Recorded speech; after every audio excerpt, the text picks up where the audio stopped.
One of the things I love about Silicon Valley, San Francisco, they have it down in Los Angeles. It's called Silicon Beach.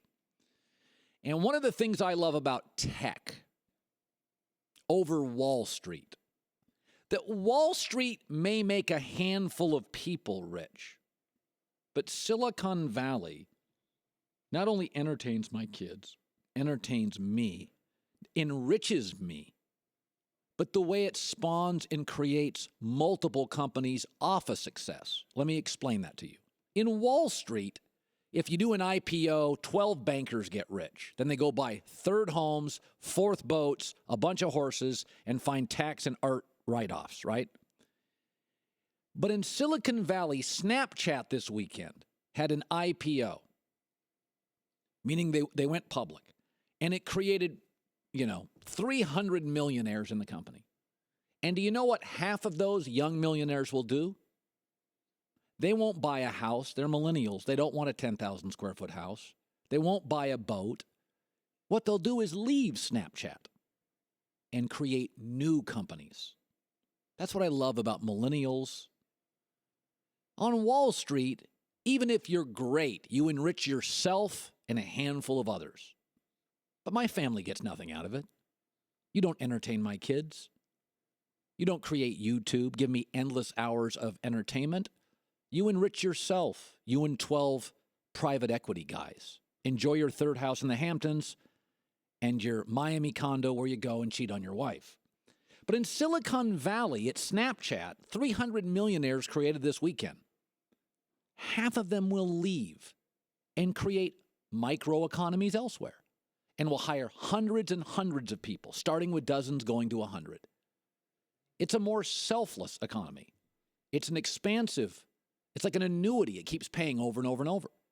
Snapchat this weekend didn't just make a bunch of guys rich. It ensured, because it's based in Venice, California, Venice in Los Angeles, that half of those rich guys will now, and girls, will now go create their own companies, giving back to the community, giving back to enriching you. This is why I like it. This is why when you talk about the MVP of the league, I have LeBron 1, Harden 2, Kawhi 3, and don't mention Westbrook. This weekend, somebody asked Mark Cuban about the MVP, and he said LeBron 1, Harden 2. He didn't mention Westbrook because Mark Cuban understands what I think I understand and NBA writers don't. NBA writers have a history of falling in love with ball-centric 43% shooting dynamic point guards. They did it with Iverson. Nobody ever wanted to play with Iverson. Don't tell me he never had a great teammate. Nobody wanted to play with him. LeBron is the human Snapchat. He creates economies that didn't exist. LeBron will put your city and your team on television for 6 weeks in the playoffs. He will get veteran employees that could work anywhere to take pay cuts to work for you. He's changed Cleveland's downtown economy. For 5 years, Miami got more free press than any city in America. For a month and a half at a time, Miami was real estate developers all owed a percentage to LeBron. How many times did we see the overhead shot of Miami beaches, the aqua blue water, in May and June and July? You're not seeing it now. LeBron's gone. Condo sales down. Is that LeBron keeps paying you and paying you and paying you and creating unique economies, global economies, carrying the league, improving basketball, changing the economics of cities. Westbrook is like Wall Street. He is enriching himself and a handful of others around him. He's not changing the league. He's not changing basketball. And eventually, others really won't want to play with him. That's just the way I see it. I see LeBron James, James Harden second, and Kawhi Leonard third. Now, on the broadcast this weekend, Knicks and Spurs, Van Gundy and Mark Jackson argued that Kawhi Leonard should be the MVP. I'm thinking about Kawhi Leonard for MVP, too. He's not going to win it, but you can certainly have him in the discussion. But why wouldn't he win? Look at Kawhi Leonard's numbers, okay? And then we would always all agree he's the best defensive player in the league or in the top 1, 2, 3. Shouldn't that be weighted? Could you see pulling the lever for him? No.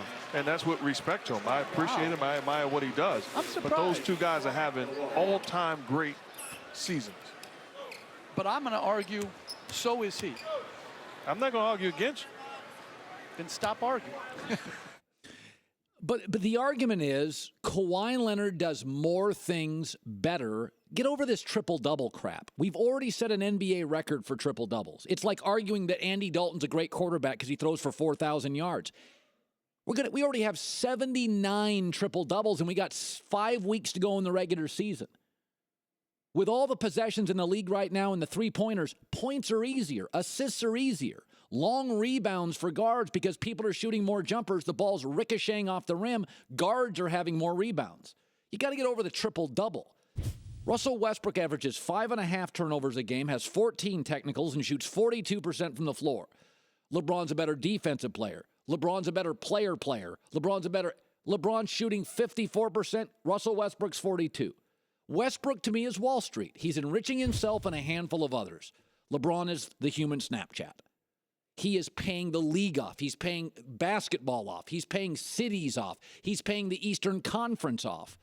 Paying, moving the ball forward, helping others, elevating others, the league, the sport, the Eastern Conference.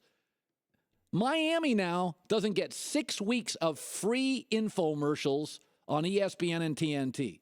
Now, it's not like Cleveland's going to use them and their housing market's going to explode. That's the difference with the two, though.